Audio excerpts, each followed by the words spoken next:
Where am I? Hello? There I am. Good afternoon, everybody. Hello. Hold on, let me make myself bigger. And where is my 3D? I see I came very unprepared today. There it is. Hello, everybody. How are we all doing today on this fine impromptu ASMR stream afternoon? Good evening, Mr. Kanungus, and have a good sleep. And hello, Solandra and Fluffy Gamer. Hello, Violisto and Creative One. Hello, Pepper and Joel and Kaine.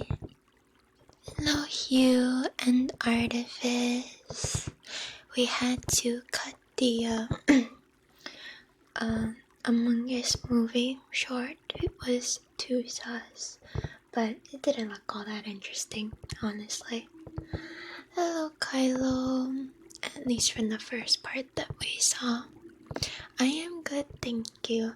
I was feeling surprisingly energetic after, well, technically it was a full night's sleep. I slept until almost noon.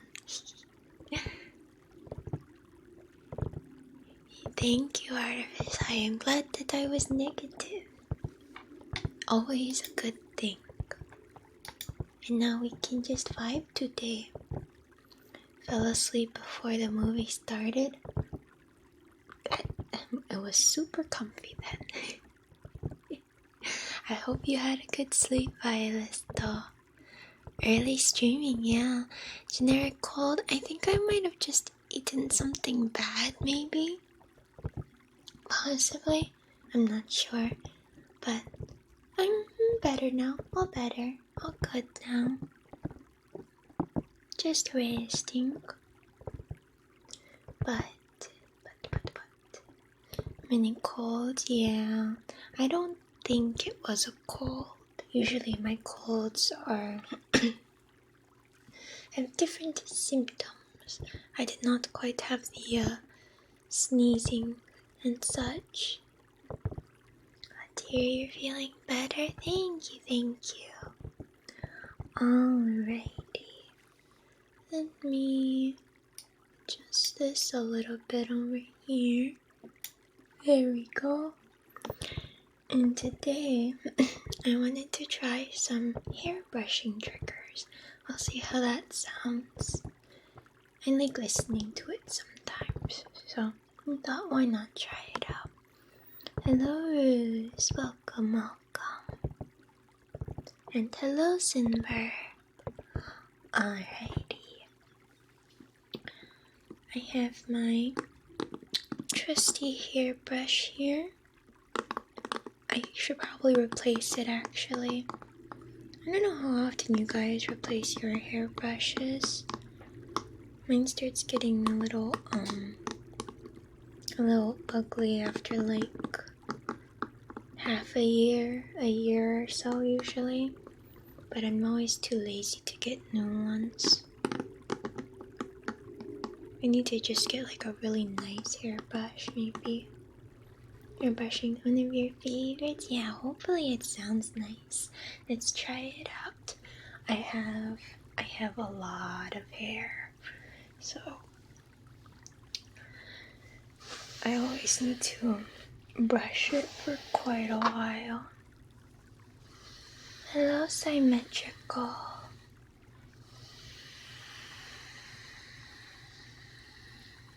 Hopefully that sounds okay. Let me know if it sounds weird or something. Or maybe needs to be closer to the mic.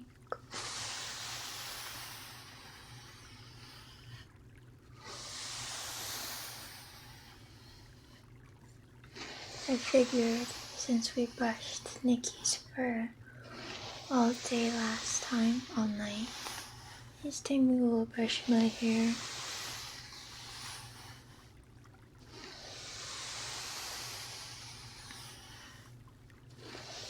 Brushes make your hair poofy, so you use a comb instead. Oh, I cannot use a comb for my hair because I have just a ridiculous amount of hair.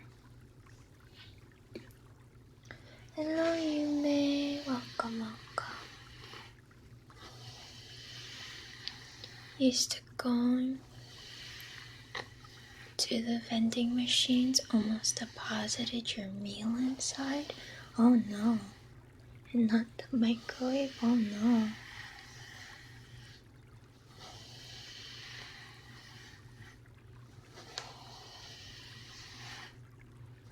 Wow, you guys all use combs? I could never. It couldn't be me. I could try combing my hair. Now that it's already brushed. Oh, it'll tingle. It's okay. That's one thing about brushing ASMR. If I hear any tingles at all, suddenly it's not ASMR anymore, and I just start cringing, thinking about how painful it might be. But it didn't hurt. What is a Furminator? I don't think I've ever heard of that before.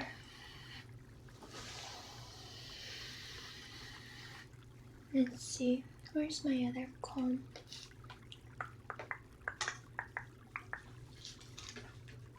I don't actually use this as a comb. Usually we just use these for comb triggers. It's for pets shedding. I don't. Would that work? I don't feel like that wouldn't work. Let's see. A fumigator. Oh god, that sounds much worse.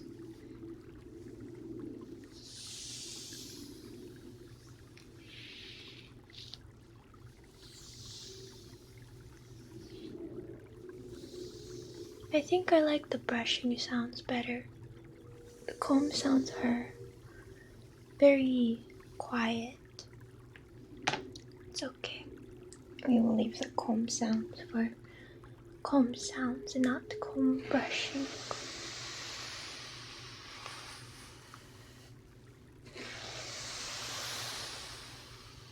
Hello, Common Sky. Welcome, welcome. I am good, thank you.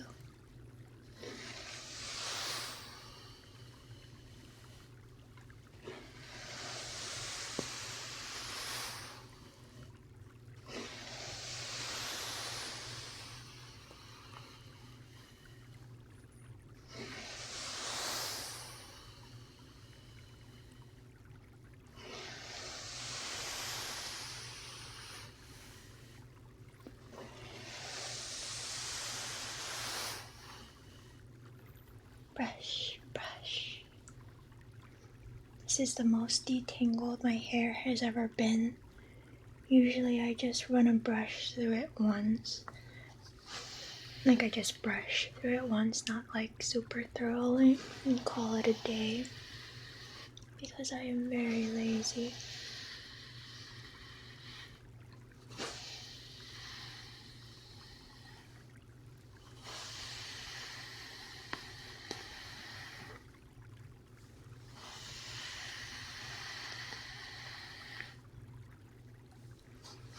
Hello, Soul. Welcome, welcome. We should separate the hair a little bit. Hello, Bread Minimalist. Brush, brush, brush, brush. That was a tingle. Brush, brush. People filing in here. Usually people start trickling in over the first couple of hours. Oh, tingle. Excuse me. There we go. Much better. My apologies.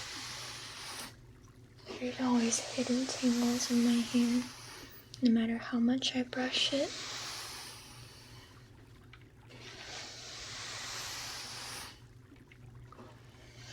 Supposedly the average is like your viewership starts to steady after about an hour, but for me, I think it takes usually maybe 2 or 3. Probably because I'm not super consistent with stream start times. I'm usually a little late. A little, quote unquote. Not always, but usually. I don't know. What do I think about the brushing sounds? Do they sound okay? Hopefully they sound okay.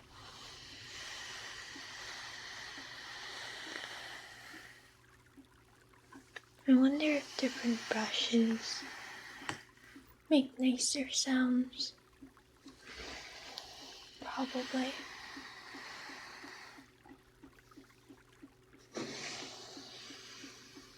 Sounds alright. Alright isn't good though. Maybe we can try something else. It's fine just to try it out and decide it doesn't sound that great. Kaine loves it. That's good. Okay, well, we can try it out for a bit longer.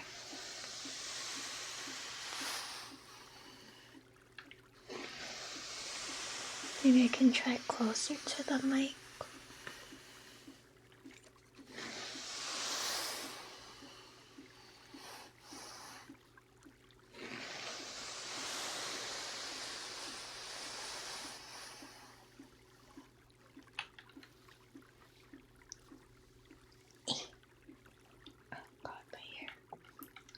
Closer to the mic is nice. Okay, I'll try to make it closer to the mic. I'm just still gonna hit the mic.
Brush, brush.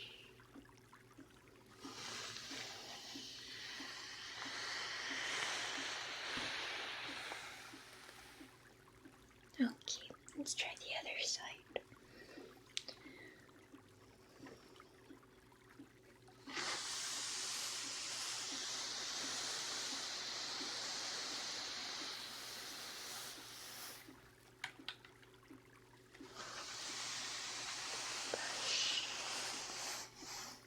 It's so warm in this room today.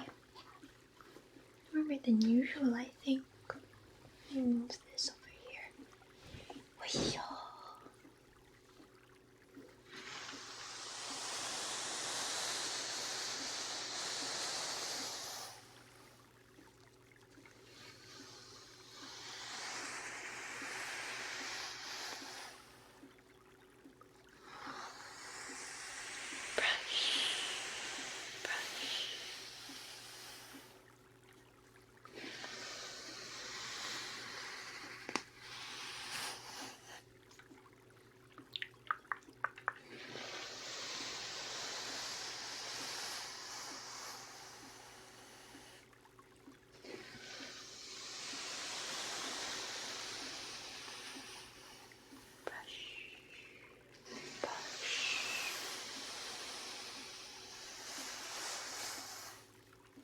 Okay. I wish I could turn my AC higher. It's okay.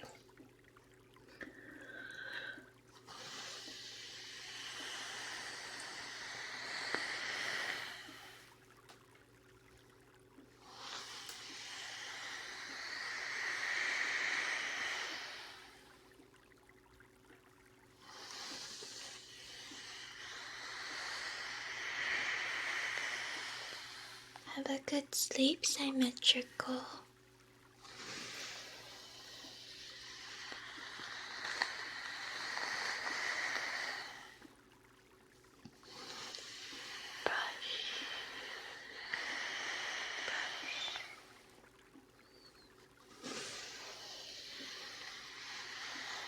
Sleeping in the void, yeah, it'll be nice and quiet. Sounds like the perfect place for ASMR. Imagine being able to do ASMR in the void. No background noises. No nephew ASMR. The dream.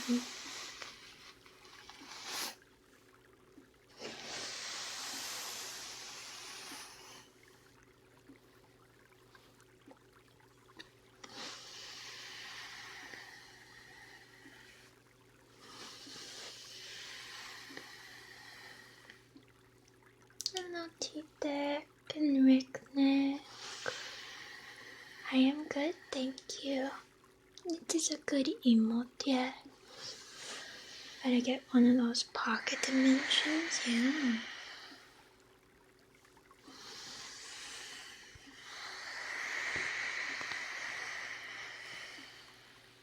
Brush, brush, brush. Alrighty.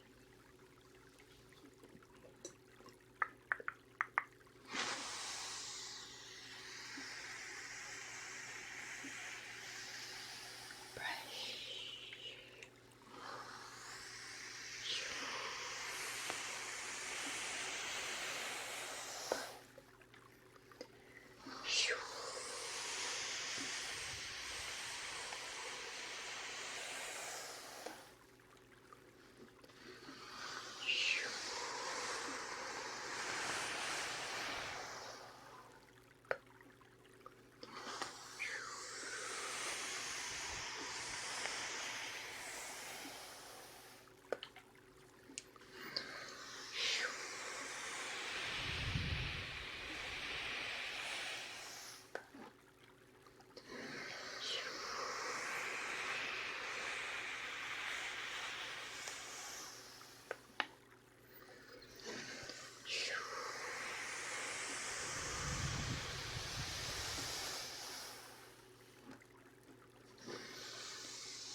Alright.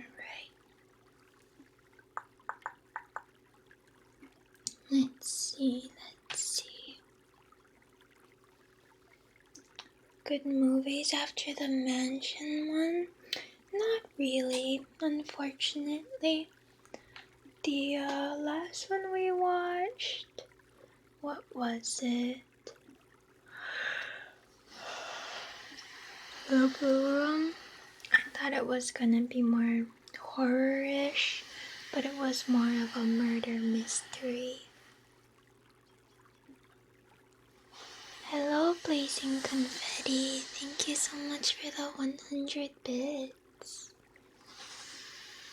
Wanted to share some love with the great ASMR stream. Thank you.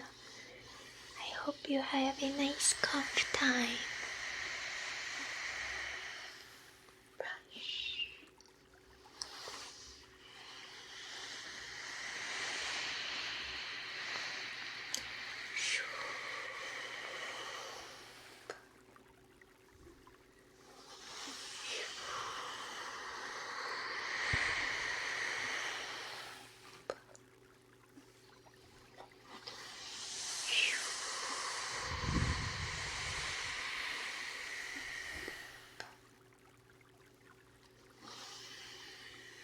George, thank you for the pet the dog already.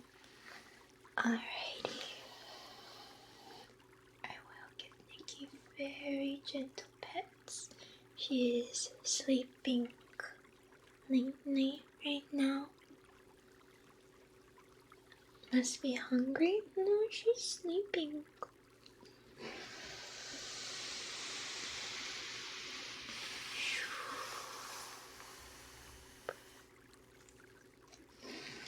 Hello, Snow.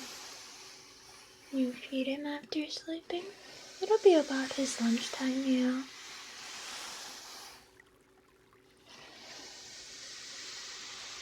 Get more pets? Probably. When does Nikki not get pets? Yeah, early stream today. We will still have our usual nighttime stream.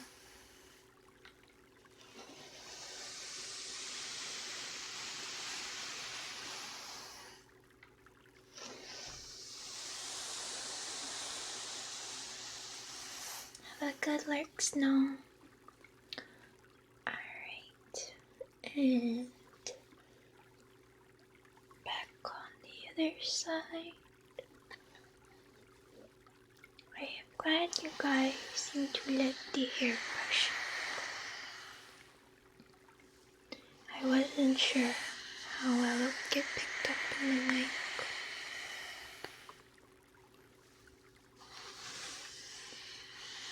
Brush, brush.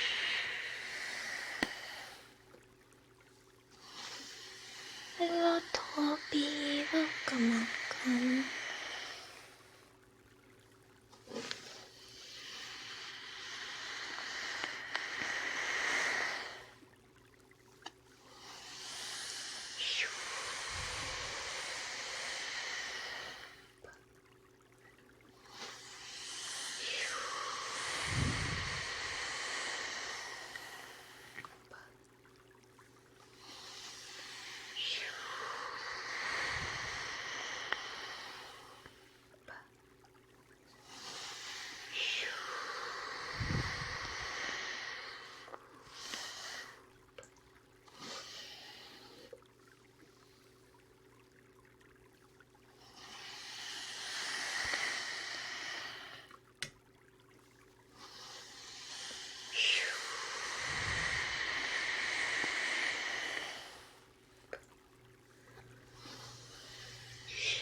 Okay.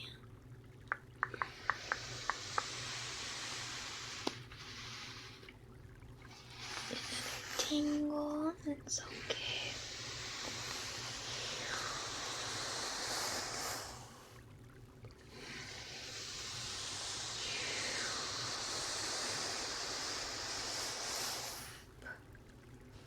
Hello, Deferral. Welcome.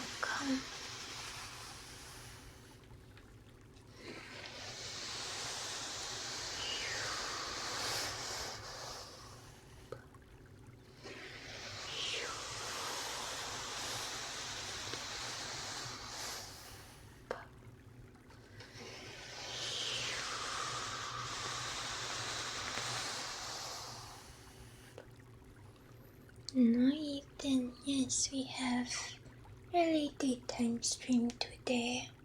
Just for fun. Probably won't go on too long.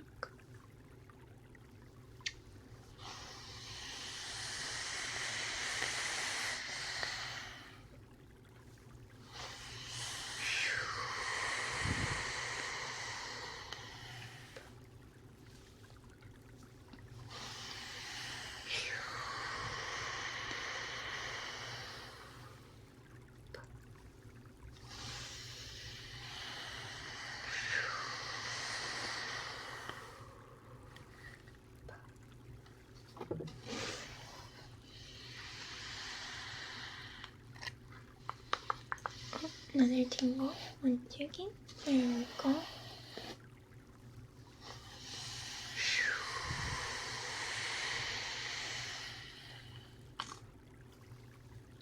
Alrighty. I think my hair is pretty thoroughly brushed. Maybe we will take a little break from the hair brushing.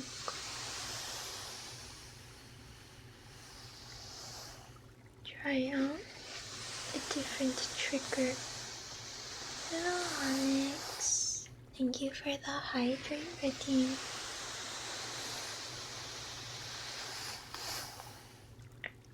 One moment, I will mute myself and hydrate.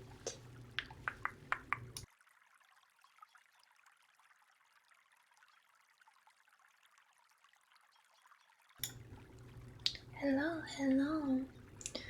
Alrighty.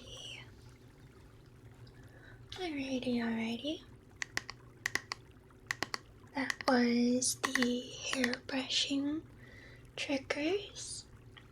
For now, I will put that down and I will pick up my handy dandy cork boards.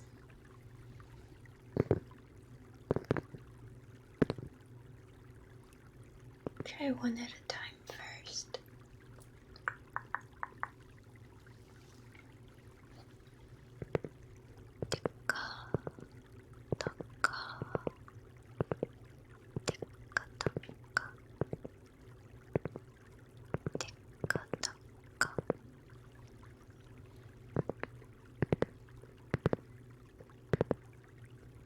Dehi, thank you for the follow. Please make yourself at home.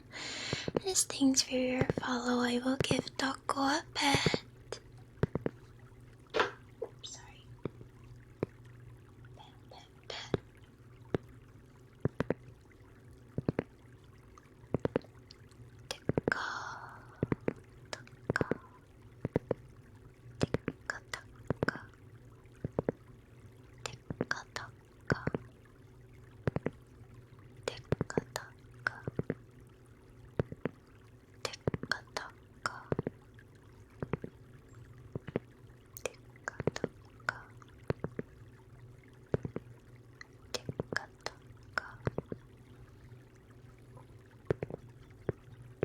Hello, Tobit.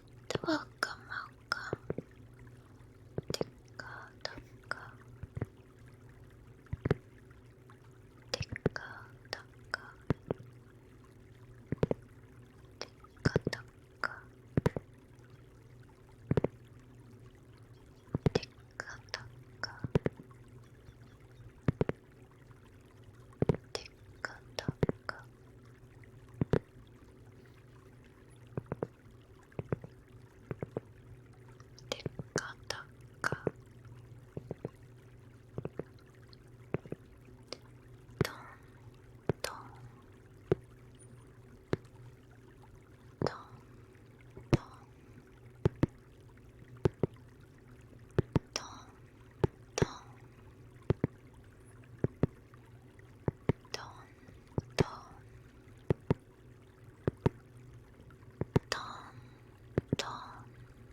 Chill up.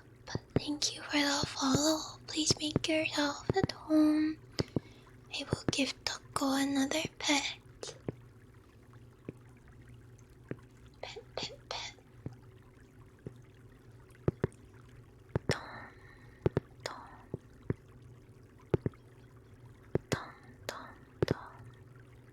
Hello, Ninja.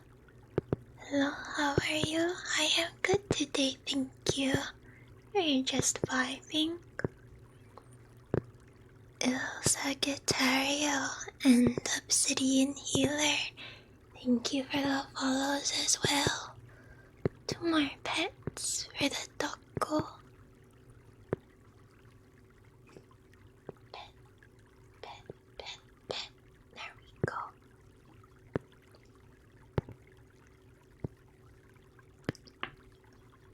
Tom.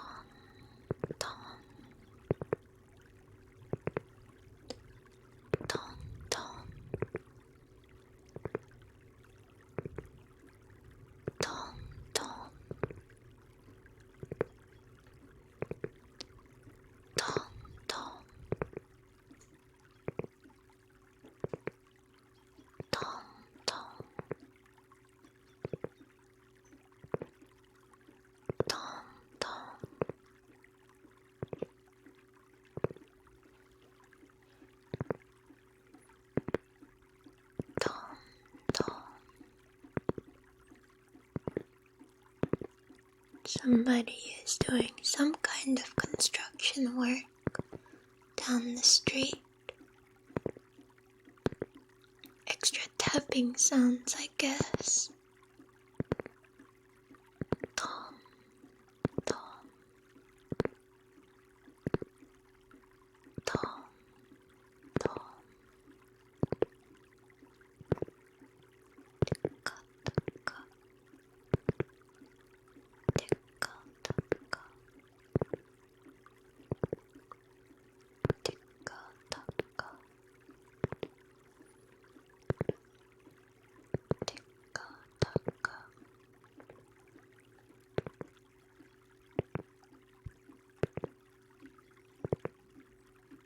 Ticka, ticka.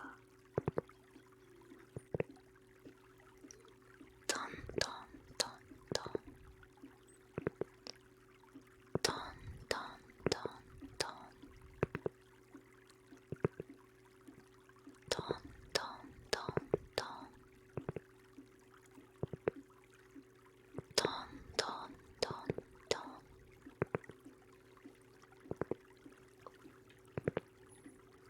Tom, tom, tom, tom. I am from the US. Tom, tom, tom, tom. Tom, tom, tom, tom. The mic doesn't pick up the construction sounds. Let's see. It picks it up a little bit. I don't know if you guys can hear. It was the distant. Basically.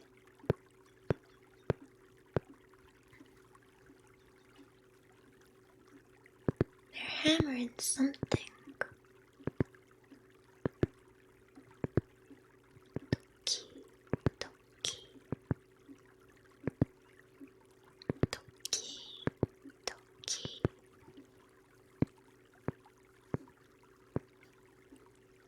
Toki, toki.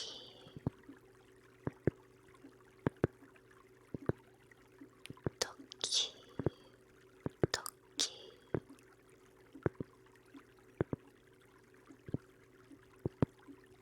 Toki, toki.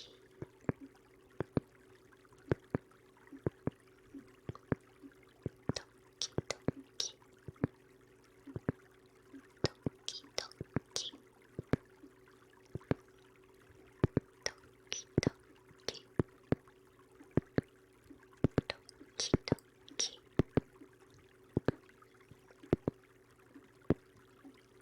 Tom, tom. Tom, tom. Tom, tom.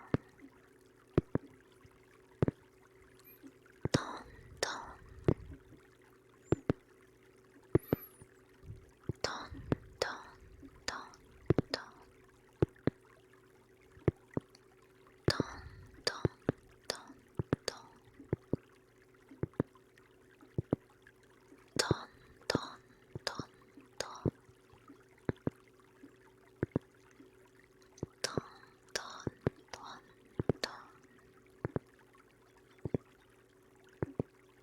Tom, tom, tom, tom.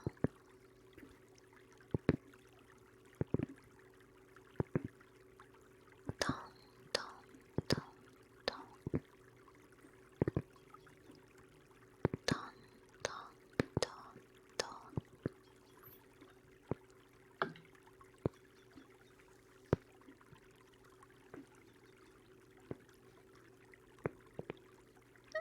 Alivax, thank you for the follow as well. Please make yourself at home.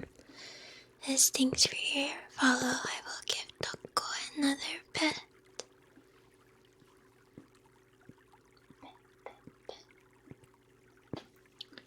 Good night, Nikki Nikki. She's sleeping so soundly today. Tom, tom.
we will take a small break from corkboards and let's try some brushing triggers with the makeup brushes. Thank you for the Comftrio Wireless doll. Alrighty, I will sit up straight and stretch to the left and right, and I'll mute myself for just a moment to drink some water.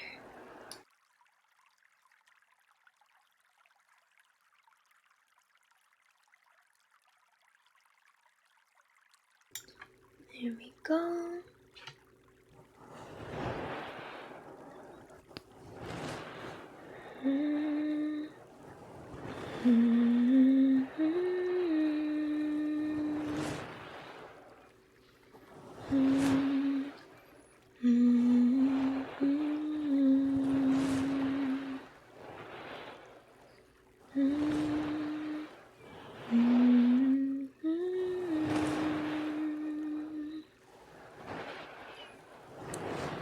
Pusius, thank you for the follow.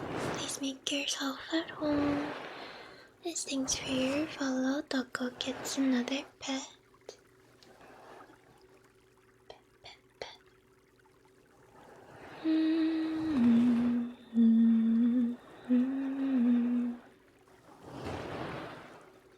Hello, Nagi. Yes. I don't remember it 100%. But I do my best. It is such a nice song.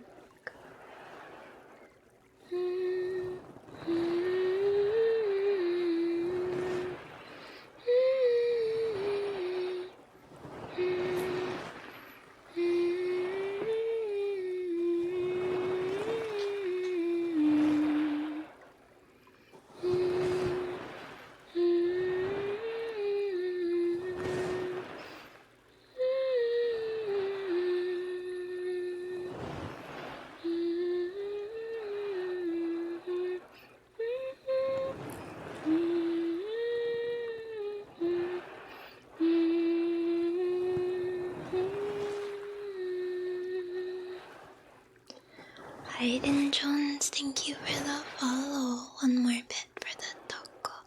I'm not crying. It is a beautiful song from a beautiful game that brought me many tears.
I miss Kaine. She was so cool. It was a good game. Good game. Even if I was playing it at 50% speed.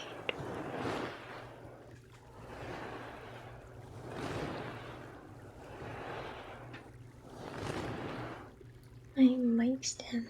I think I need to tighten it again. It's a little bit wobbly. That's not good. Hello, Stormy. Thank you.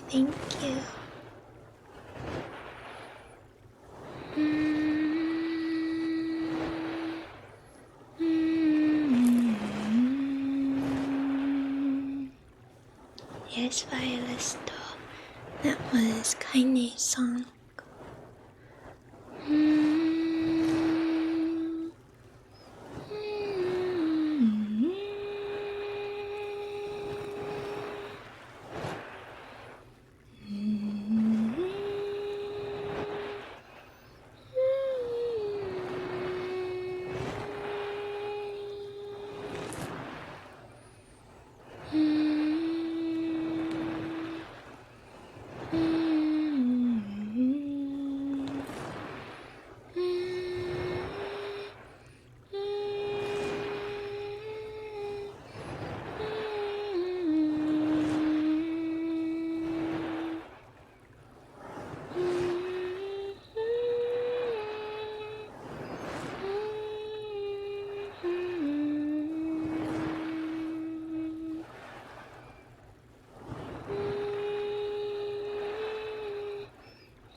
Can you sing? You sound like you could with the hum.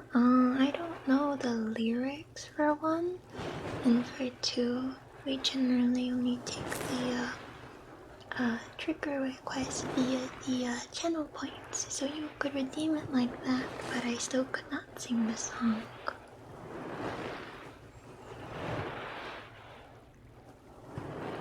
It is a lovely song though, and I would like to learn it one day.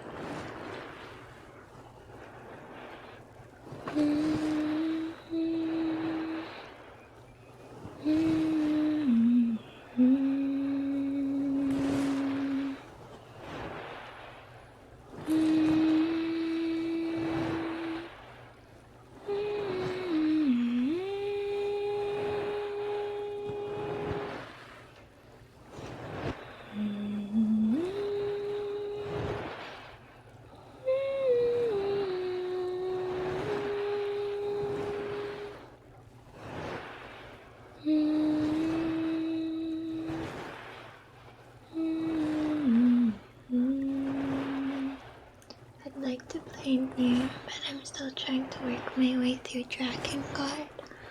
Oh, Gamba Violisto.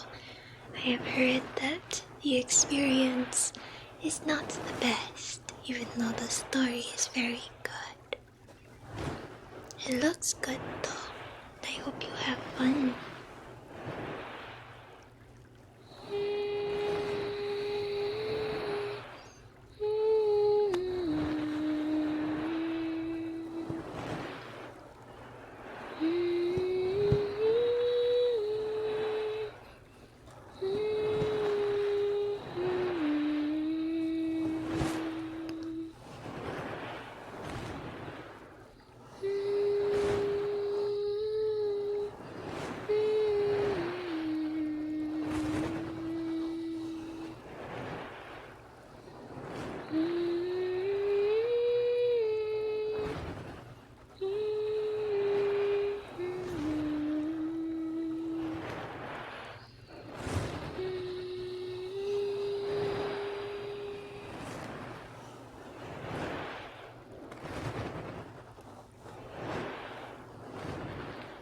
I actually have to update the triggers list.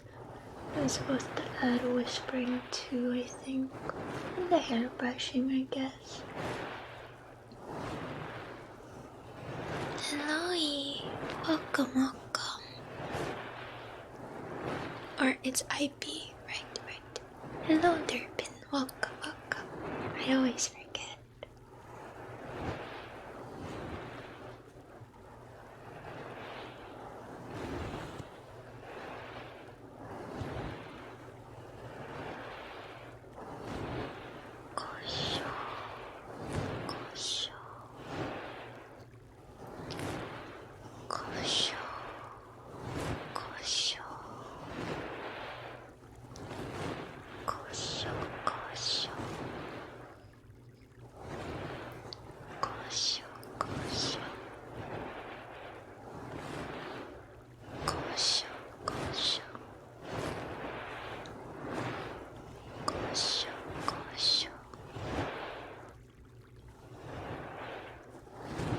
Jeffro would like to request wooden frog? Sure. I'm glad you guys like the wooden frog so much. Alrighty. 1 minute. Hopefully it does not wake up the Nikki. It is one of our louder triggers. Let's see. There it is. 1 second to put my earphones back on. And also I can have a good sleep. Thank you for dropping by. And hello, Letty. Welcome, welcome. Alrighty.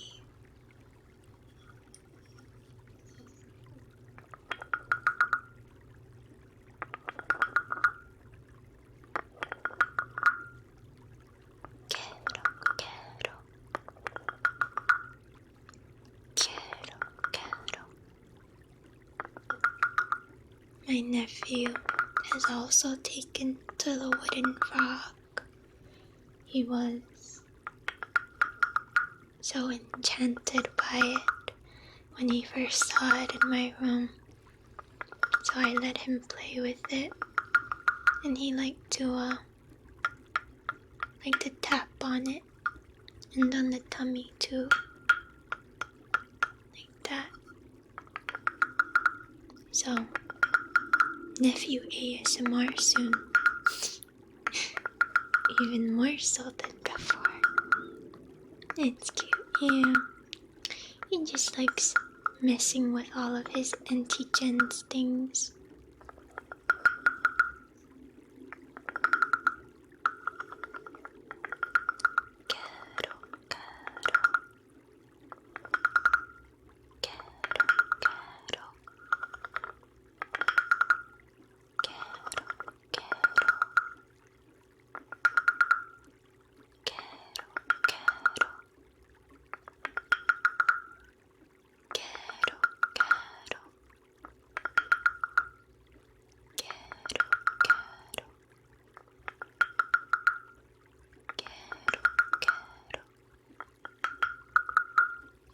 What word are you using? It is kero kero.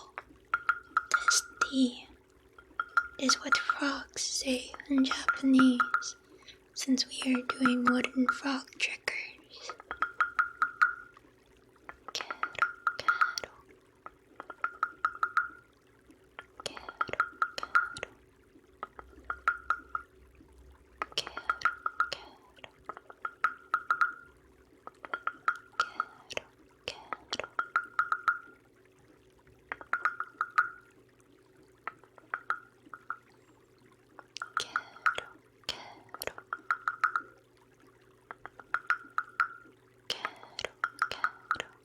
Haka, thank you for the follow. Please make yourself at home. One more pet for the doggo. Pet, pet, pet. Cattle.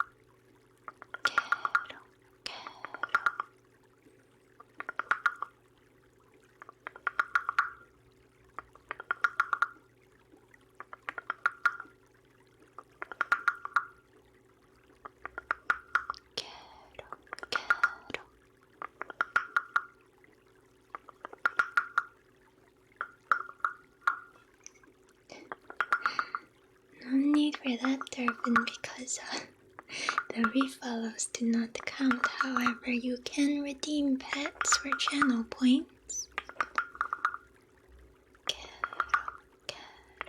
However, I think Nikki understands and appreciates the sentiments.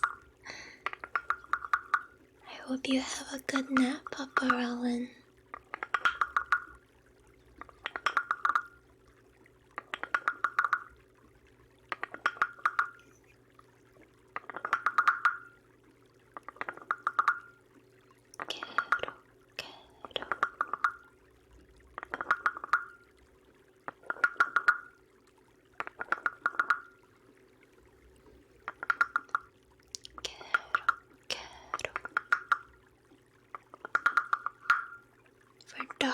treat? Nice, nice. Nikki will be very appreciative. Kettle, kettle.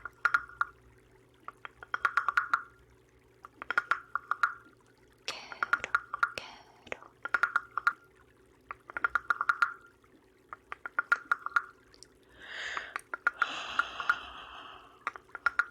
Ah, big yawn. Kettle, kettle.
Hasten, thank you for the follow. Please make yourself at home. Thanks for your follow. Toko gets another pet. Pet.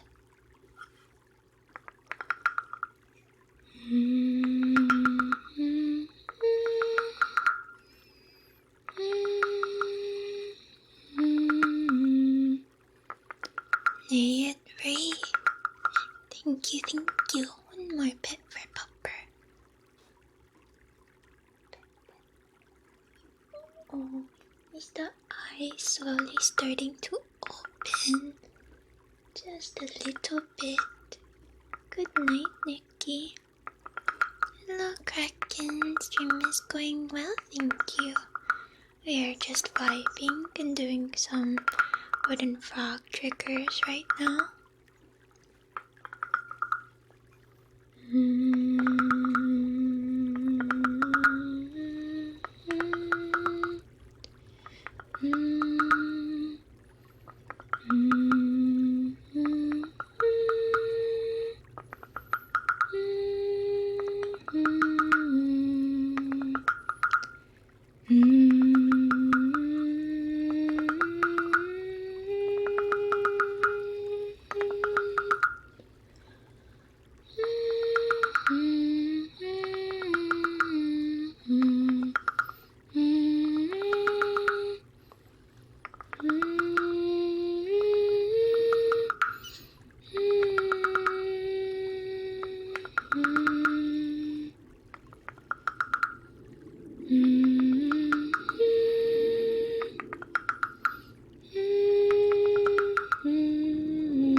New mic cover?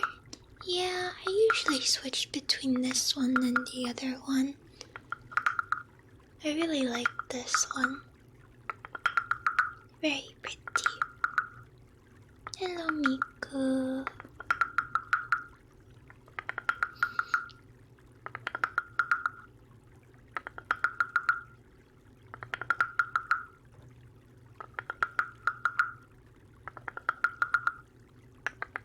Super pretty, thank you. Napoleon did such a lovely job.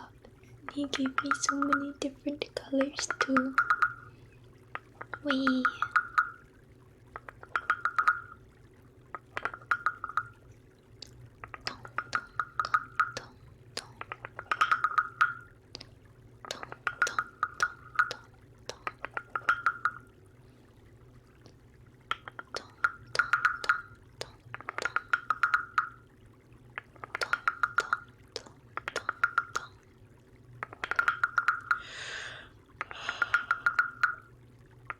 Another yawn.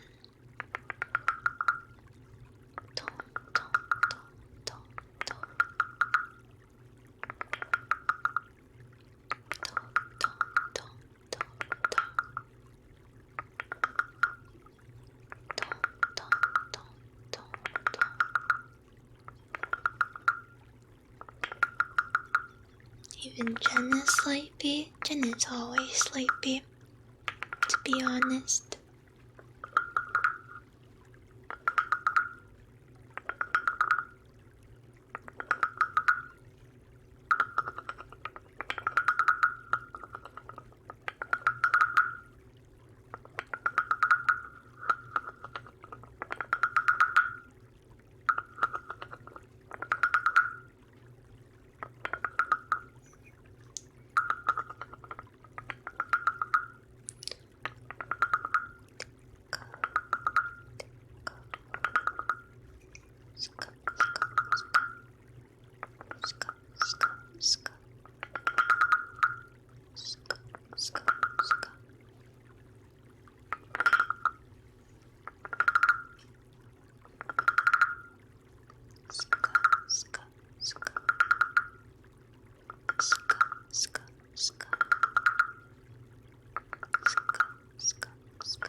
I am especially yawning right now though, because usually nowish, not nowish, but soonish is when I start taking a nap. But I slept in very late today, so no naps.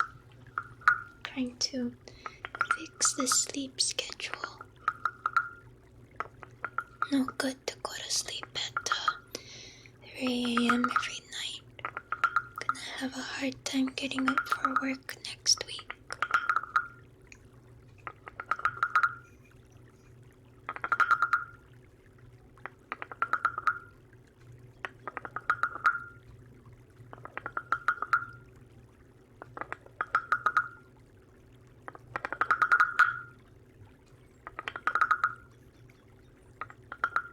I wonder who thought of the wooden frog.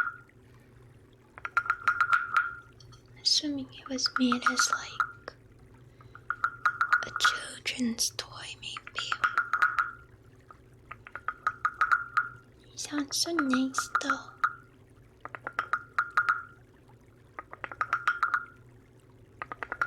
Super comfy, nice. It's only 7 a.m., but I guess it's nap time. I guess so. Have a good nap, Irito.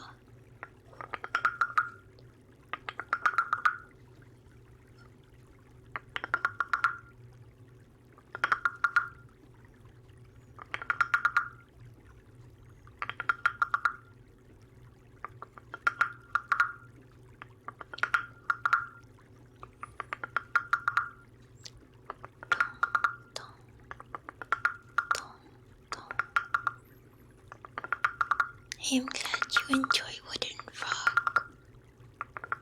Glad we managed to adjust the volume so it's not too loud.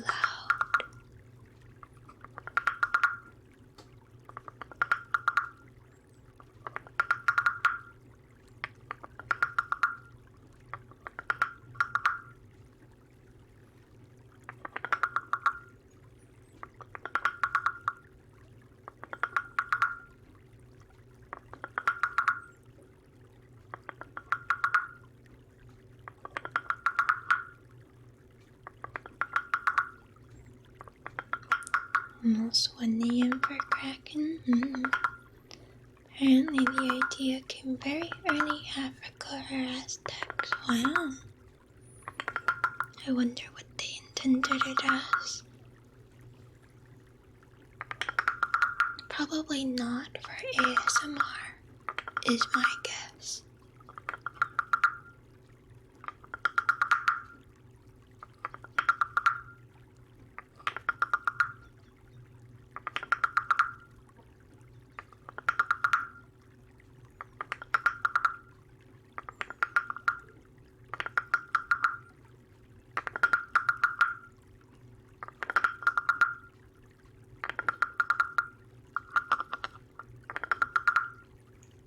There's some percussions that are meant to mimic the sounds of nature.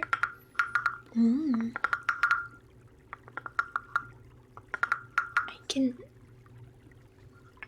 can definitely believe that, yes.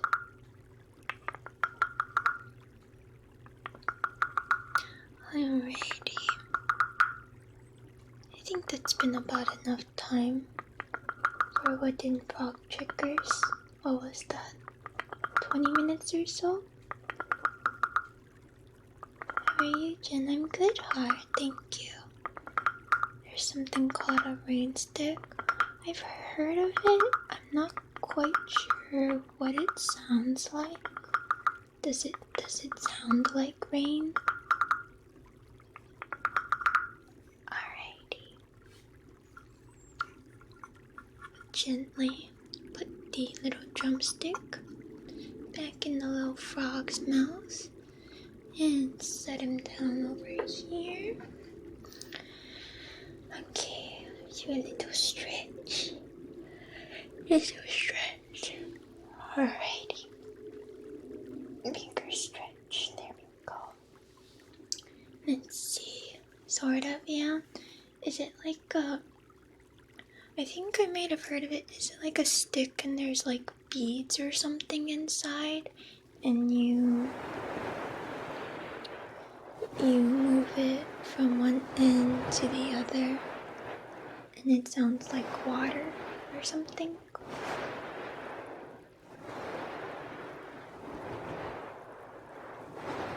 You tilt it to make the sound, yeah. I've seen people use that for ASMR too, once in a while.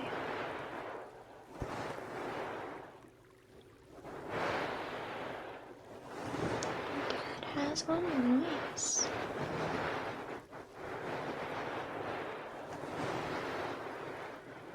Brush, brush, brush. Brush, brush, brush.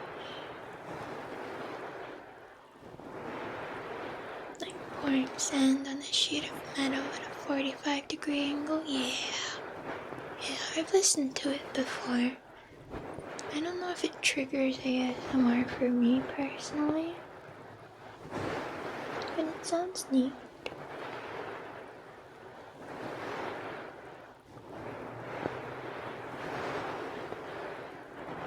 Awake at night, sleep during the day. That's fair.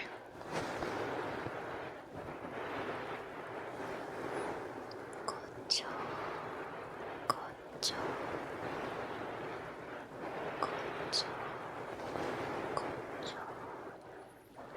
Fuzzy mic cover sound nice. Noise, noise, noise.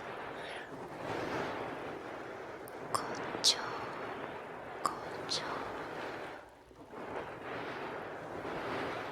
gocho, gocho.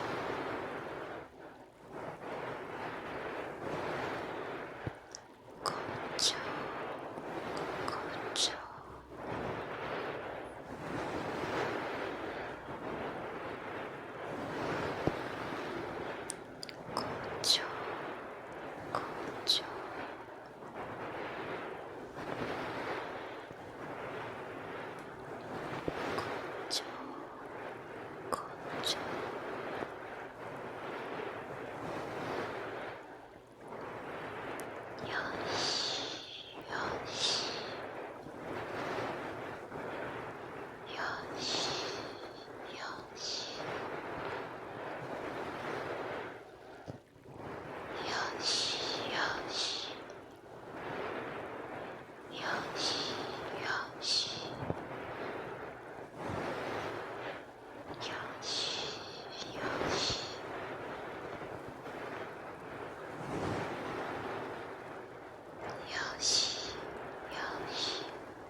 make yourself at home.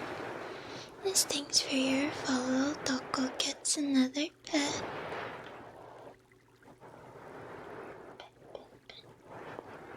The gentlest of pets, so Toko stays sleeping.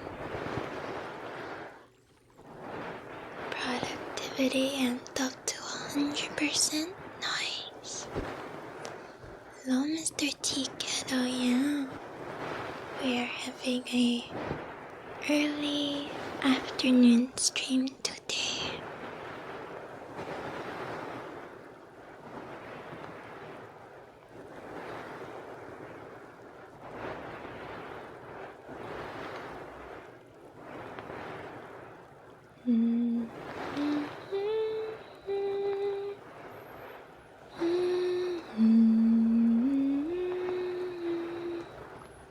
Hello, Adam.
No worries, Demon. Hope it goes well. Have a good lurk.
Alrighty.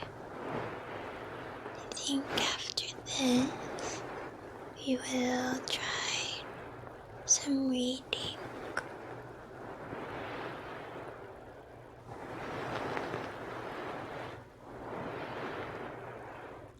Let me pull up the 20,000 Leagues Under the Sea.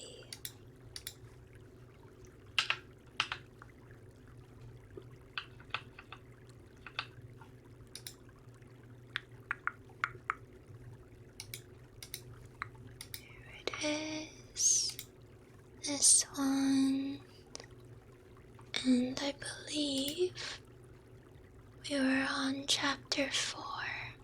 Yes. Okay. Chapter 4, Ned Land. I think maybe while we do this, I'll keep doing the fuzzy mic covers on one side at least. Hello, Sad. Welcome, welcome. Thank you for the follow around then. Please make yourself at home. And thanks for your follow. I give Toko another pet. And hello, Dodge. Welcome, welcome. There we go.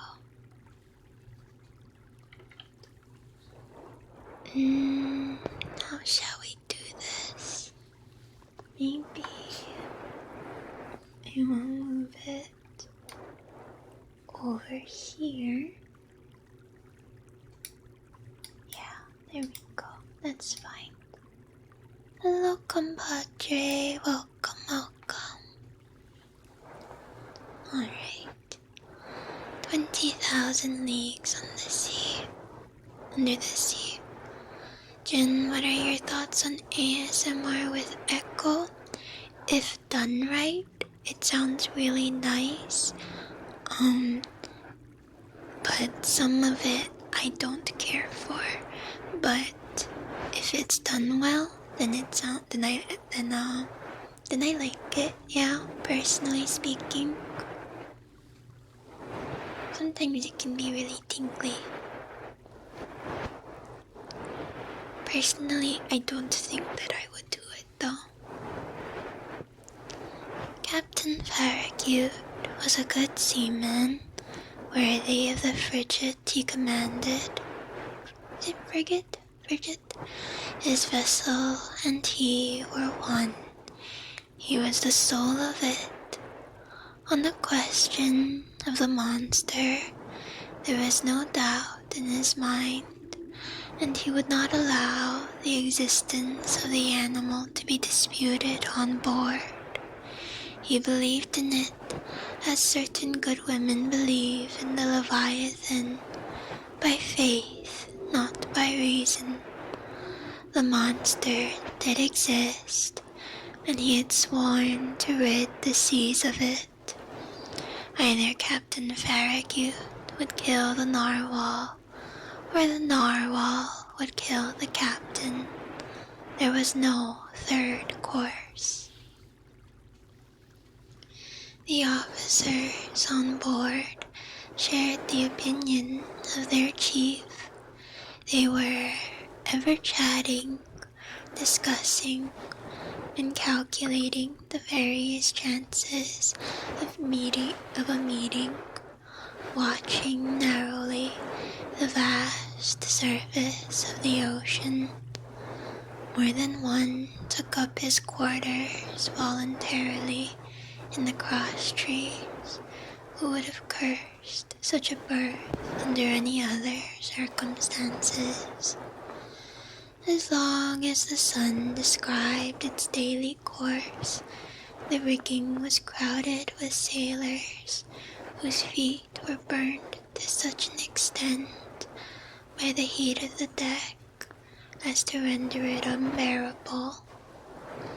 Still, the Abraham Lincoln had not yet breasted the suspected waters of the Pacific. As to the ship's company, they desired nothing better than to meet the Unicorn, to harpoon it, hoist it on board, and dispatch it. They watched the sea with eager attention. Second.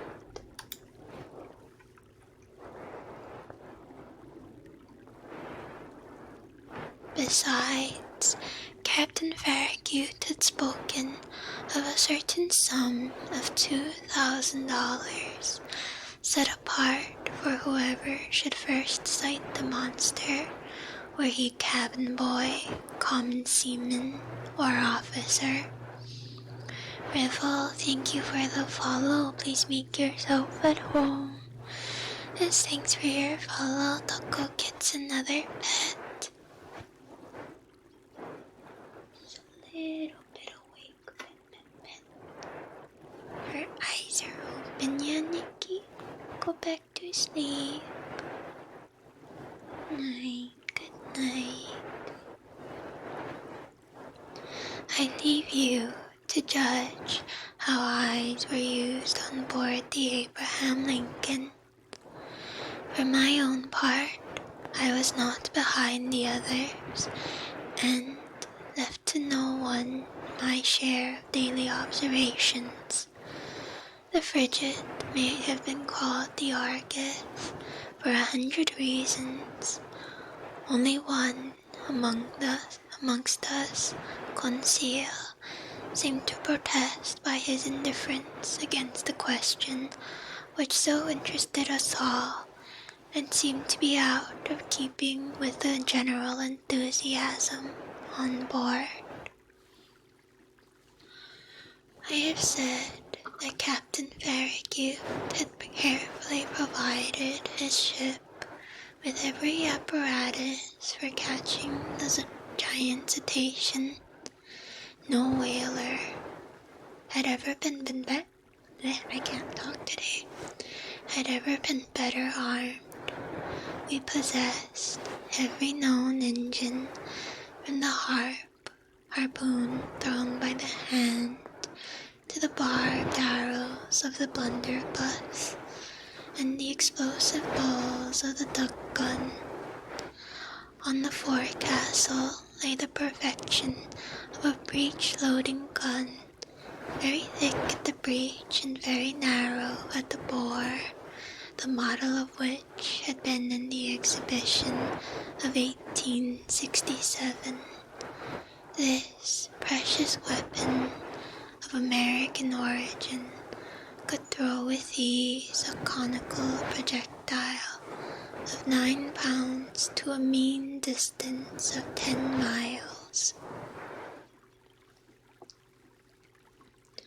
Thus, the Abraham Lincoln wanted for no means of destruction, and what was better still, she had on board Ned Land, the prince of harpooners.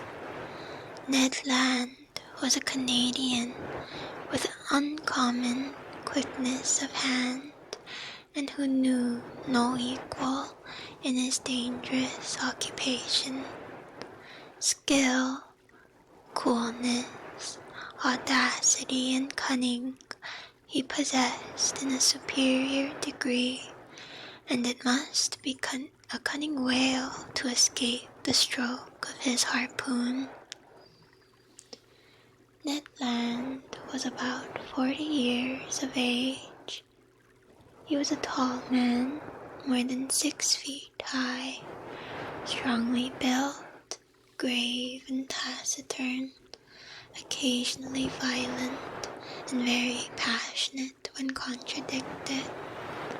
His person attracted attention, but above all the boldness of his look, which gave a singular expression to his face. A loud beep in your apartment building? That maybe sounds like something concerning Deborah. I hope it is nothing serious. Who calls himself Canadian, calls himself French, and a little communicative as Ned Land was, I must admit that he took a certain liking for me. My nationality drew him to me, no doubt. It was an opportunity for him to talk, and for me to hear that old language of Abelai, which is still in use in some Canadian provinces. The harpooner's family was originally from Quebec, and was already a tribe of hardy fishermen when this town belonged to France. Hello, Mr. Buckeyes. Give me 1 second. I'm gonna drink some water.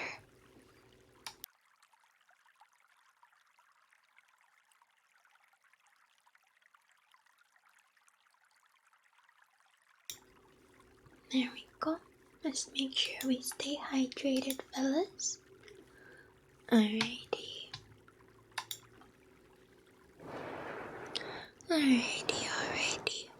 Where was I?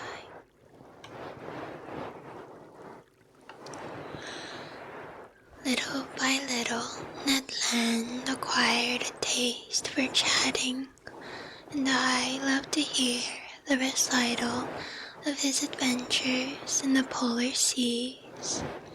He related his fishing and his combats with natural poetry of expression.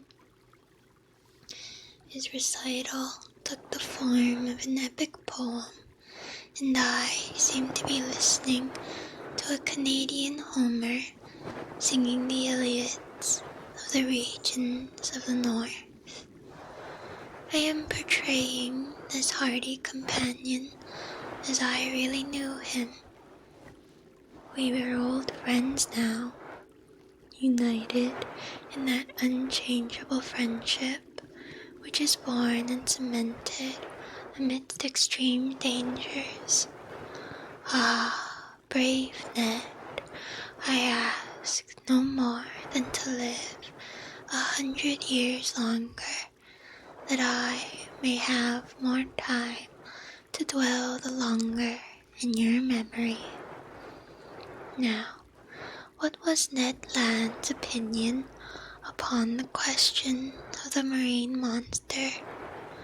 I must admit that he did not believe in the unicorn, and was the only one on board who did not share that universal conviction. He even avoided the subject, which I one day thought it my duty to press upon him. Only one magnificent evening, the 30th of July, that is to say, 3 weeks after our departure, the frigate was abreast of Cape Blanc, 30 miles to leeward of the coast of Patagonia. We had crossed the Tropic of Capricorn, and the Straits of Magellan opened less than 700 miles to the south. Before 8 days were over, the Abraham Lincoln would be blowing the waters of the Pacific. Seated on the poop, Ned Land and I were chatting of one thing and another as we looked out at this mysterious sea whose great depths had up to this time been inaccessible to the eye of man, I naturally led up the conversation to the giant unicorn and examined the various chances of success or failure of the expedition. But seeing that Ned Land let me speak without saying too much himself, I pressed him more closely. "Well, Ned," said I, "is it possible that you are not convinced of the existence of this cetacean that we are following?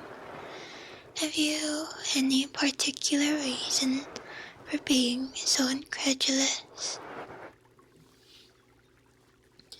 The harpooner looked at me fixedly for some moments before answering, struck his broad forehead with his hand, a habit of his, as if to collect himself, and said at last, "Perhaps I have, Mr. Aronnax. We are reading 20,000 Leagues Under the Sea. But Ned, you, a whaler by profession, familiarized with all the great marine mammalia, you ought to be the last to doubt under some circumstances."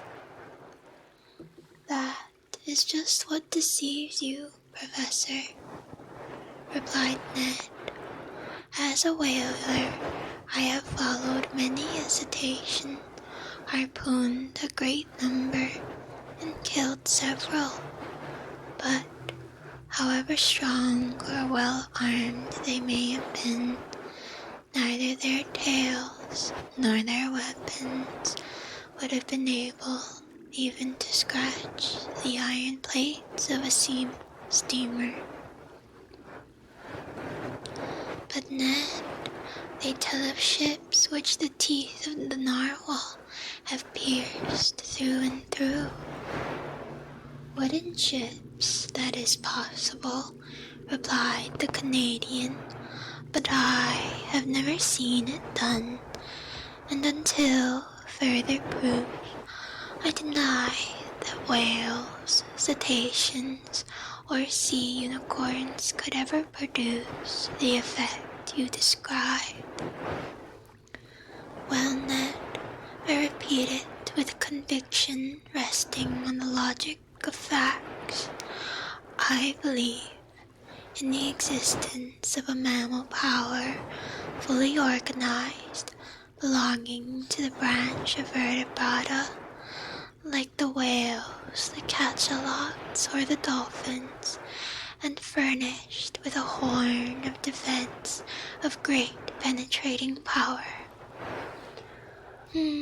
Said the harpooner, shaking his head with the air of a man who would not be convinced.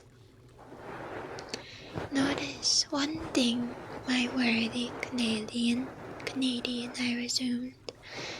If such an animal is in existence, if it inhabits the depths of the great ocean, if it frequents the strata 9 miles below the surface of the sea, it must necessarily possess an organization the strength of which would defy all comparison.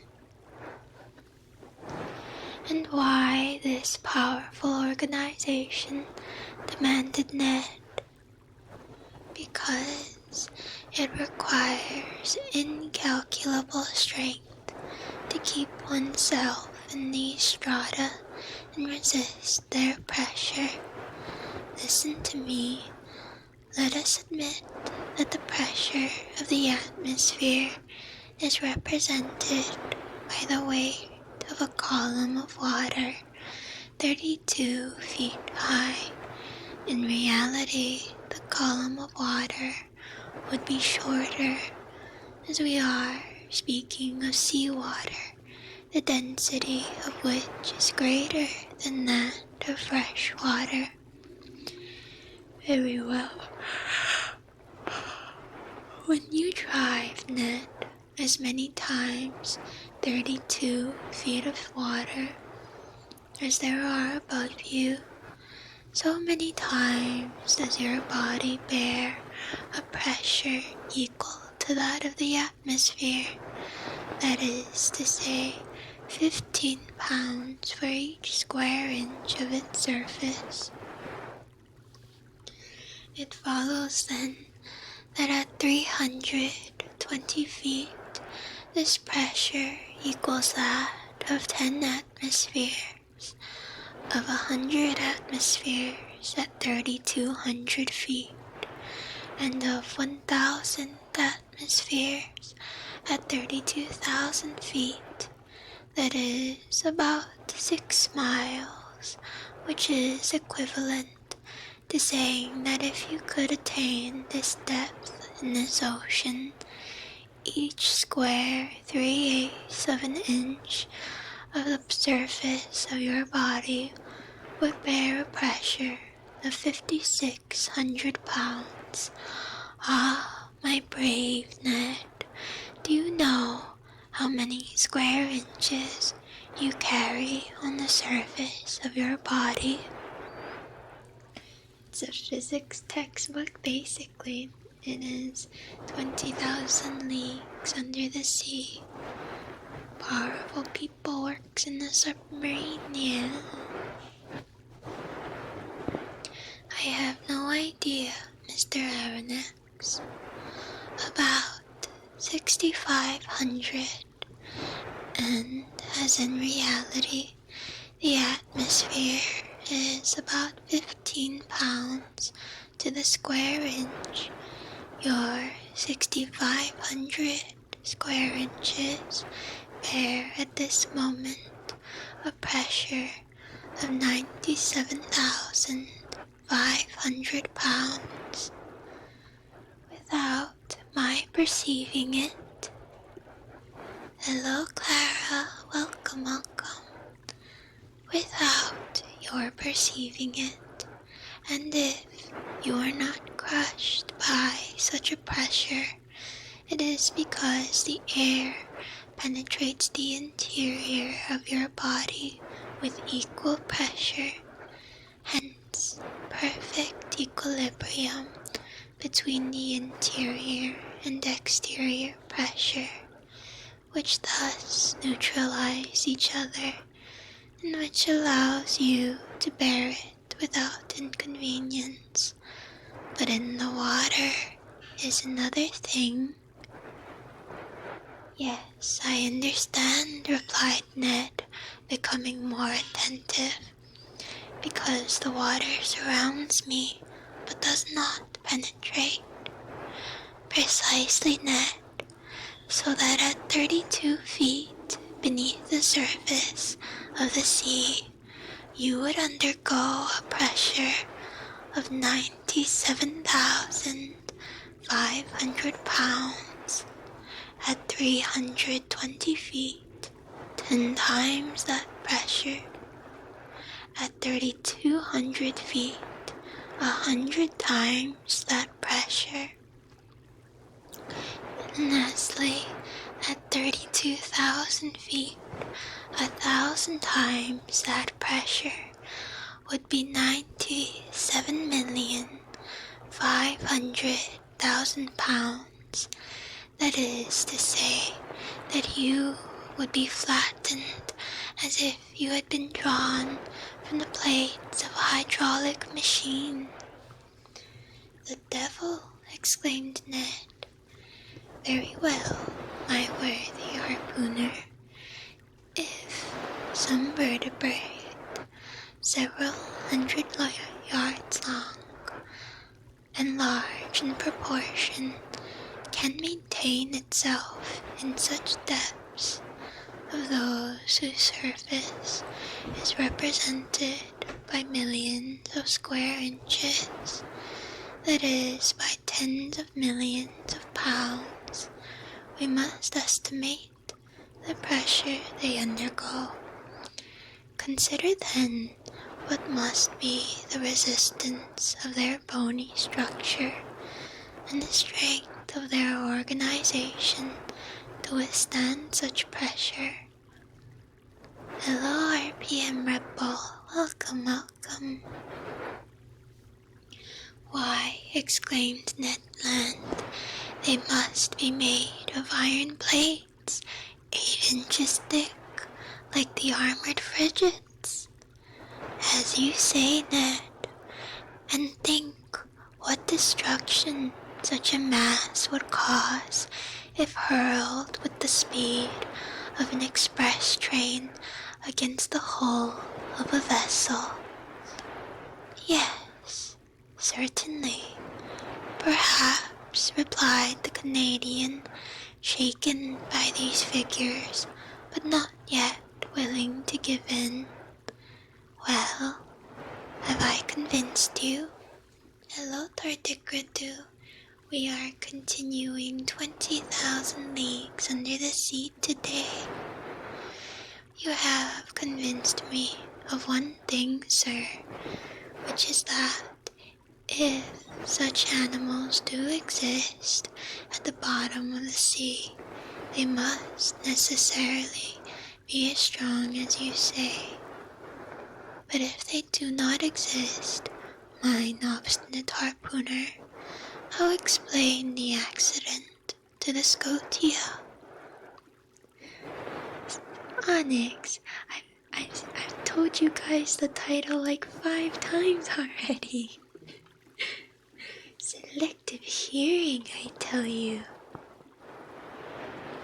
Mind ducking, thank you for the follow. Please make yourself at home. And thanks for your follow, I give Toko another pet. Pet. Multitasking. Excuses. This is gonna be on the test, you know. Moby Leagues under the Gatsby, yeah, exactly. Alright, I'm gonna mute myself one more time to drink some water. Test? Yeah, you guys are gonna get quizzed on this after. So, no falling asleep. You better be paying attention 100%. Hello, bruh. And DKS, thank you for the follow. Please make yourself at home. And thanks for your follow. I give Doko another pet. Pet. Alright, your first question. What is the name of the main character? Jaden, thank you for the follow as well. One more pet for the Doko. Pet. Oopsie. I bumped into the wooden frog. Alright, you can think on it while I drink water.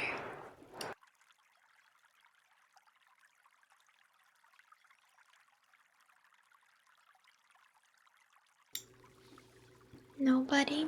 No answers? Narwhal? Wrong. Hirito fails. I already forgot the numbers given earlier.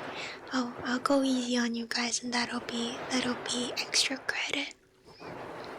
Just got here, no excuses. George, wrong. Another F. If you guys fail the test, you get timed out.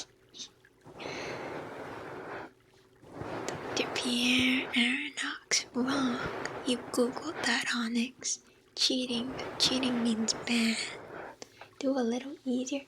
How much easier does it get than asking you what the name of the main character is? Nemo? Wrong. Splinters and hugs. Well, now you guys are just making things up. Is that what you do on quizzes at school? Alright, hold on. One more sip of water.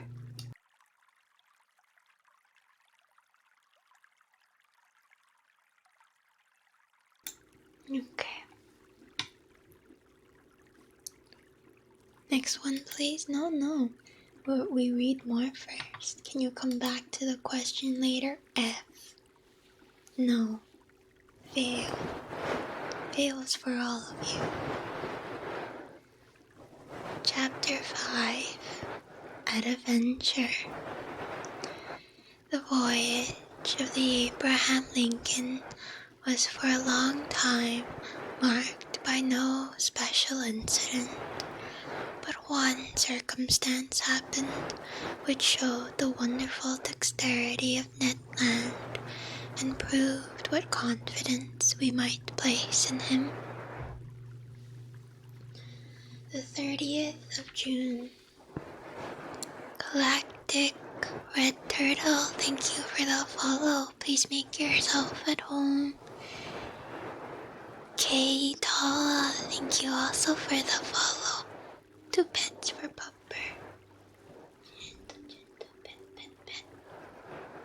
The teacher is bullying you because you're not paying attention in class. The 30th of June, the frigate spoke with some American whalers from whom we learned that they knew nothing of the narwhal. But one of them, the captain of the Monroe, knowing that Ned Land had shipped on board the Abraham Lincoln, begged for his help in chasing a whale they had in sight.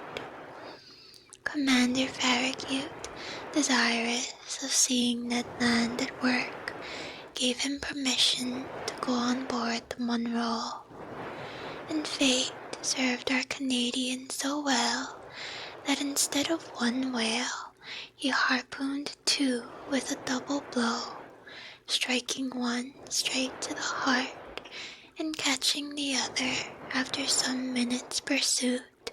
Poor whales. Decidedly, if the monster ever had to do with Ned Land's harpoon, I would not bet in its favor. The frigate skirted the southeast coast of America with great rapidity. The 3rd of July, we were opening the Straits of Magellan, level with Cape Vierges, but Commander Farragut would not take a tortuous passage, but doubled Cape Horn. The ship's crew agreed with him, and certainly it was possible that they might meet the narwhal in this narrow pass. Many of the sailors affirmed that the monster could not pass there, that he was too big for that. The 6th of July, about 3 o'clock in the afternoon, the Abraham Lincoln, at 15 miles to the south, doubled the solitary island. Angel Family TV, thank you for the follow. Please make yourself at home. As thanks for your follow, Doko gets another pet. Pet. I hope your homework gets done soon, bruh. So late. Oh no. Hello, Aria. Welcome. This lost rock at the extremity of the American continent, to which some Dutch sailors gave the name of their native town, Cape Horn. This course was taken towards the northwest, and the next day the screw of the frigate was at last beating the waters of the Pacific. "Keep your eyes open," called out the sailors, and they were opened widely, both eyes and glasses, a little dazed, it is true, by the prospect of 2,000 sailors, but not an instant's repose. I, myself, for whom money had no charms, was not the least native on board, giving but few minutes to my meals, but a few hours to sleep, indifferent to either rain or sunshine. I did not leave the poop of the vessel. Now leaning on the netting of the forecastle, now on the taffrail, I devoured with eagerness the soft foam which whitened the sea as far as the eye could reach, and how often have I shared the emotion of the majority of the crew when some capricious whale raised its black back above the waters. The poop of the vessel was crowded on a moment. The cabins poured forth a torrent of sailors and officers, each with heaving breaths and troubled eye watching the course of the cetacean. I looked and looked till I was nearly blind, whilst Conseil kept repeating in a calm voice, "If, sir, you would not squint so much, you would see better." Hello, fat boy, welcome.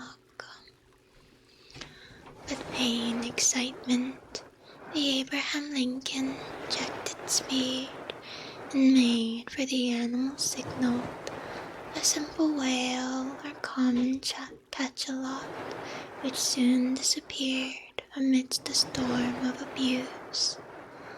But the weather was good. The voyage was being accomplished under the most favorable auspices.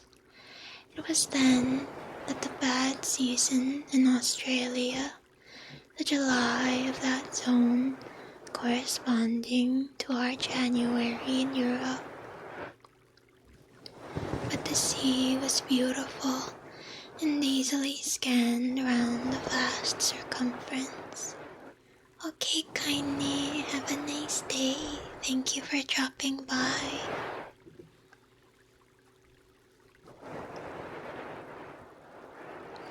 The 20th of July, the Tropic of Capricorn was cut by 105 degrees of longitude, and the 27th of the same month we crossed the equator on the 110th meridian.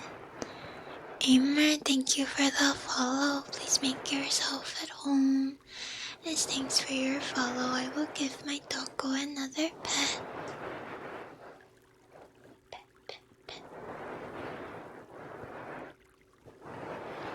Let's see, where was I? This past, the frigate took a more decided westerly direction and scoured the central waters of the Pacific.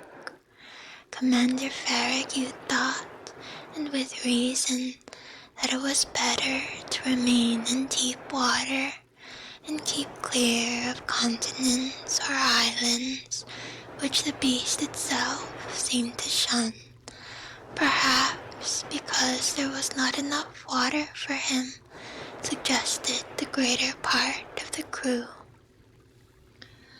The frigate passed at some distance from the Marquesas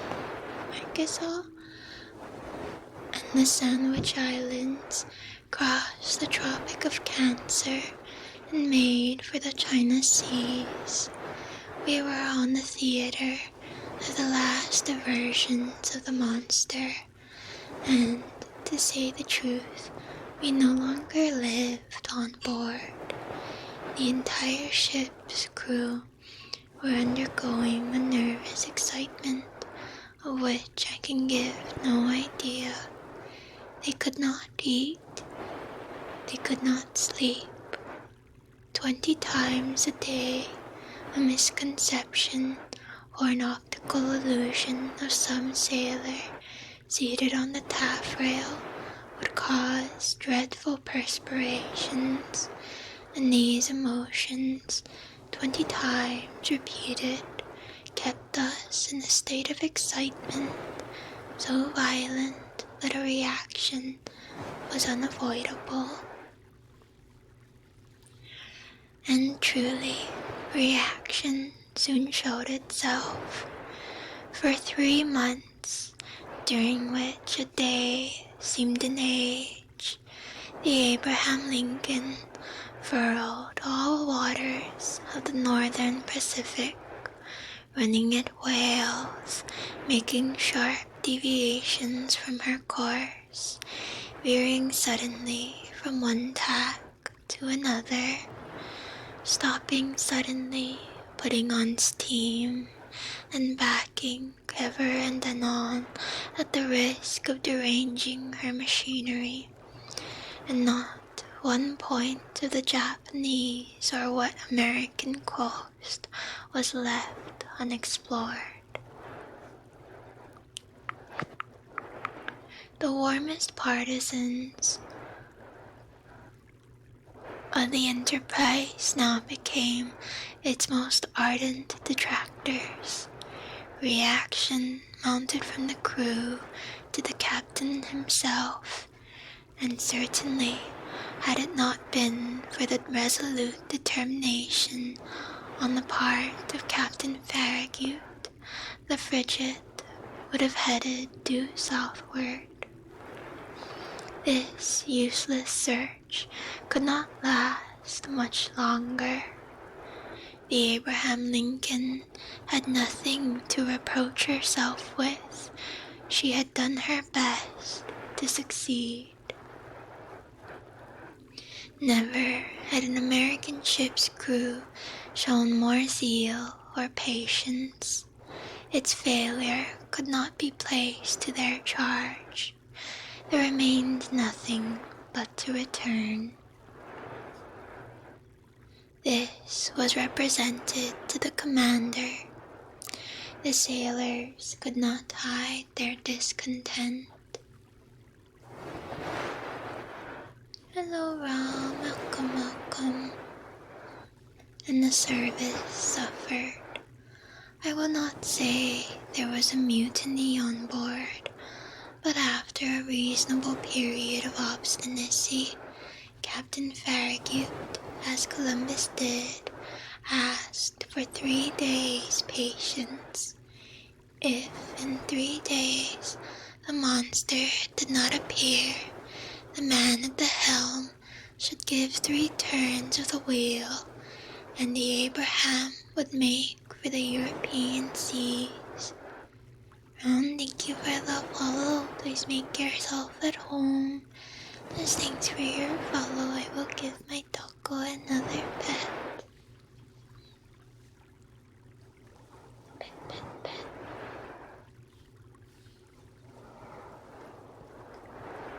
This promise was made on the 2nd of November. It had the effect of rallying the ship's crew. The ocean was watched with renewed attention. Each one wished for a last glance in which to sum up his remembrance. Glasses were used with feverish activity. It was a grand defiance given to the giant narwhal, and he could scarcely fail to answer the summons and appear. 7 times down, thank you for the follow as well. 1 more pet for Pupper. Pet. There you go, Nikki. 2 days passed. The steam was at half pressure. 1,000 schemes were tried to attract the attention and stimulate the apathy of the animal in case it should be met in those parts. Large quantities of bacon were trailed in the wake of the ship, to the great satisfaction, I must say, of the sharks. Small craft radiated in all directions round the Abraham Lincoln as she lay to, and did not leave a spot of the sea unexplored. But the night of the 4th of November arrived without the unveiling of this submarine mystery. The next day, the 5th of November at 12, the delay would, morally speaking, expire. After that time, Commander Farragut, faithful to his promise, was to turn the course to the southeast and abandon forever the northern regions of the Pacific. The frigate was then in 31 degrees 15 minutes north latitude and 136 degrees 42 minutes eastern longitude. The coast of Japan still remained less than 200 miles to leeward. Night was approaching. They had just struck 8 bells. Large clouds veiled the face of the moon. Then, in its third quarter, the sea undulated peaceably under the stern of the vessel. At that moment, I was leaning forward on the starboard netting. Conseil, standing near me, was looking straight before him. The crew, perched in the ratlines, examined the horizon, which contracted and darkened by degrees. Officers with their night glasses scoured the growing darkness. Sometimes the ocean sparkled under the rays of the moon, which darted between 2 clouds. Then all trace of light was lost in the darkness. In looking at Conseil, I could see he was undergoing a little of the general influence. At least I thought so. Perhaps for the first time his nerves vibrated to a sentiment of curiosity. "Come, Conseil," said I, "this is the last chance of pocketing the $2,000. "May I be permitted to say, sir," replied Conseil, "that I never reckoned on getting the prize, and had the government of the Union offered $100,000, it would have been none the poorer." "You are right, Conseil. It is a foolish affair after all, and one upon which we entered too lightly. What time lost, what useless emotions. We should have been back in France 6 months ago." "In your little room, sir," replied Conseil, "and in your museum, sir. And I should have already classed all your fossils, sir. DRP, thank you for the follow. Please make yourself at home." Actually, I think that's Dr. Pichulita. Is that correct? As thanks for your follow, I give Toko another pet. Pet. And one more pet as thanks for Botch Pro. Welcome. And the Babirusa would have been installed in its cage in the Jardin des Plantes and have drawn all the curious people of the capital. As you say, Conseil, I fancy we shall run a fair chance of being laughed at for our pains. "That's tolerably certain," replied Conseil quietly. "I think they will make fun of you, sir. And must I say it? Go on, my good friend." "Well, sir, you will only get your deserts." "Indeed. When one has the honor of being a savant as you are, sir, one should not expose oneself too. Conseil had not the time to finish his compliment. In the midst of general silence, a voice had just been heard.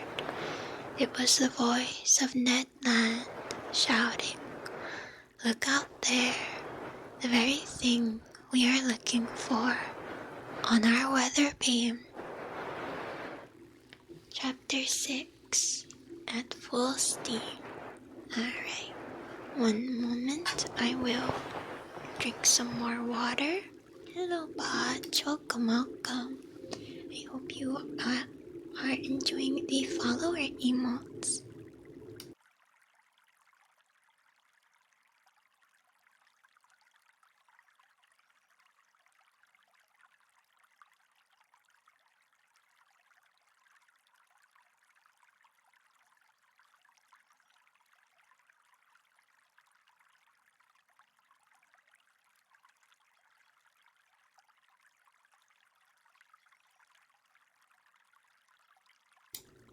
Thank you for the Petta Tokore Team Hirito. Alrighty. Actually, maybe we will just leave it there for tonight. A stretch. For today, rather. We will have another ASMR stream later on tonight. I am starting to feel just a little bit hungry. Just a little bit. And perhaps we will go and look for somebody to liberate. Let's see.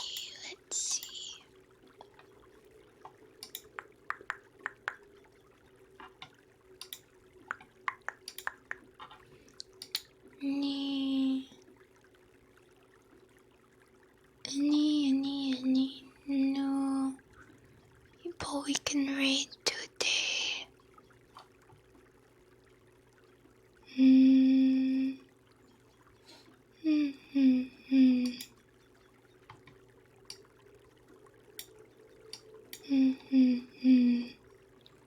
Tonight we will be doing more ASMR, probably more reading as well. Let's see.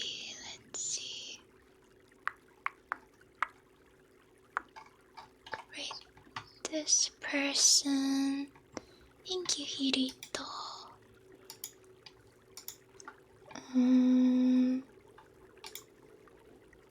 Let's see.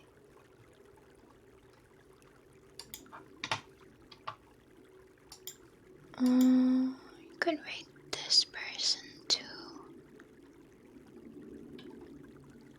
I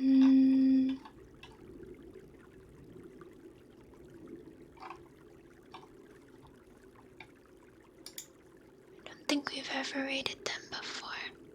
Yeah. Okay. We will rate Heavily Rose today. They are doing ASMR. I am glad stream was comfy. It was so nice to have a whole stream without nephew or doggo whine noises. So grateful. I will definitely post this spot on YouTube. Thank you all so much for joining me. We will go to the ending screen now, and I will see you guys later. Of course, the furrow. Alright. Goodbye, everybody. Goodbye.